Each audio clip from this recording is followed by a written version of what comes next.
بسم اللہ الرحمن الرحیم۔ میرے پیارے دوستوں، آپ سب کیسے ہیں؟ امید کرتی ہوں آپ سب ٹھیک ہوں گے۔ پیارے دوستوں، یہ والی جو ویڈیو ہے وہ پچھلی والی ویڈیو کی ایکسٹینشن ہے، یعنی اس کا پارٹ 2 ہے، آپ اس کو کہہ سکتے ہیں، کیونکہ ایک سسٹر نے مجھے تقریباً بہت سی ای میلز شیئر کی ہیں۔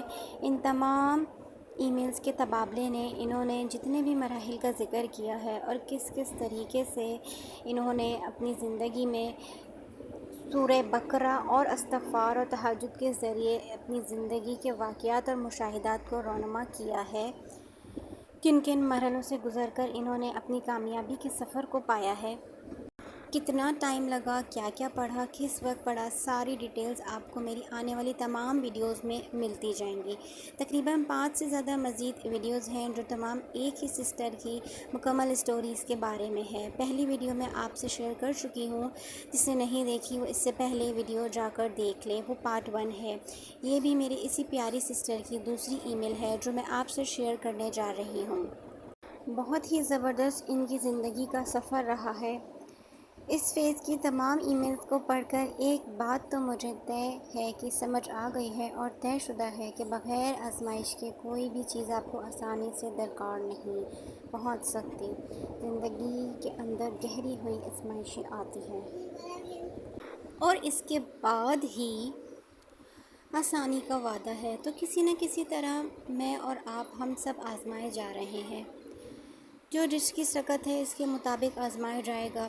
قرآن میں بھی ذکر ہے نا، سسٹر لکھتی ہیں، بسم اللہ، یہ میرے سفر کا ایک دوسرا حصہ ہے جہاں میں نے واقعی دیکھا کہ کس طرح ذکر، استغفار، استخارہ، تہجد اور دعا کے ذریعے زندگی کے تمام ادھورے معاملات کو چینج کیا جا سکتا ہے، مکمل کیا جا سکتا ہے، اور یہ صرف بچ جا سکتا ہے اس طرح کے جس کا میں اور آپ تصور بھی نہیں کر سکتے۔ میرے والد خطرے سے باہر تھے، ہاسپٹل کے بعد صحت یاب ہو رہے تھے اور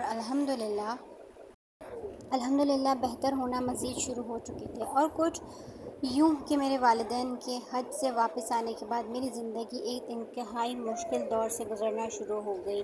جو میں کام کر رہی تھی اس میں مشکلات پیش آنا شروع ہو گئیں اور میں جدوجہد کرنے لگی۔ میرے والدین نے میرے لیے مناسب رشتے کی تلاش شروع کر دی تھی اور اس سب کے لیے، یعنی میرے کام کے لیے اور رشتے کی کوئی بھی پروگریس ہوتی نظر نہیں آ رہی تھی۔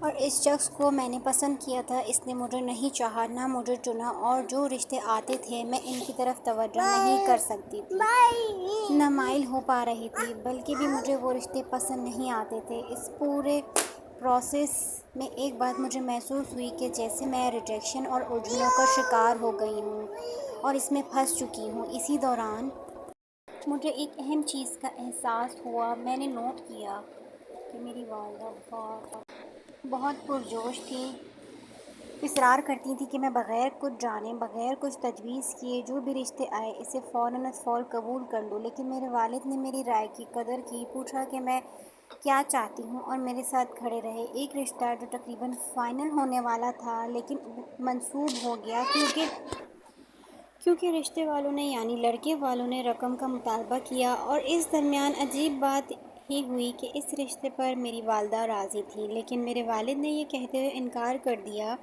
کہ یہ لوگ لالچی ہیں۔ اس لمحے اسی چیز نے، میرے والد کے اس جملے نے میرے لیے میری عزت اور قدر بڑھا دی۔ پھر ایک مرحلہ ایسا آیا کہ میں نے اپنے والد کو صاف صاف کہہ دیا کہ میں چاہتی ہوں کہ کوئی پڑھا لکھا، کم سے کم ماسٹرز ڈگری ہولڈر ہو، جو کہ میرے شوہر بننے مجھ سے زیادہ قابل ہو، اچھا کمانے والا ہو، اور میں چاہتی ہوں کہ میں امریکہ میں سیٹل ہو جاؤں۔ میری پرنسپل ترجیحات کو سن کر گھر والوں نے بہت مخالفت کی، لیکن میں ثابت قدم رہی اور اس وقت کے دوران انہی دنوں تہجد کی نماز پڑھنا شروع کی، مسلسل استغفار کرنا شروع کیا اور اللہ سے اپنا کنیکشن مضبوط دعا کے ذریعے قائم کرنا شروع کر دیا۔ ساتھ ساتھ لا الہ الا سبحانک انی کنت من الظالمین کا بھی ذکر کیا کرتی تھی کثرت سے۔ حالانکہ میں اپنی 5 نمازوں میں مکمل طور پر کامل نہیں تھی، میں کوشش کرتی تھی کہ میں اللہ کی طرف مستقل رجوع کرتی رہوں۔ اس کے بعد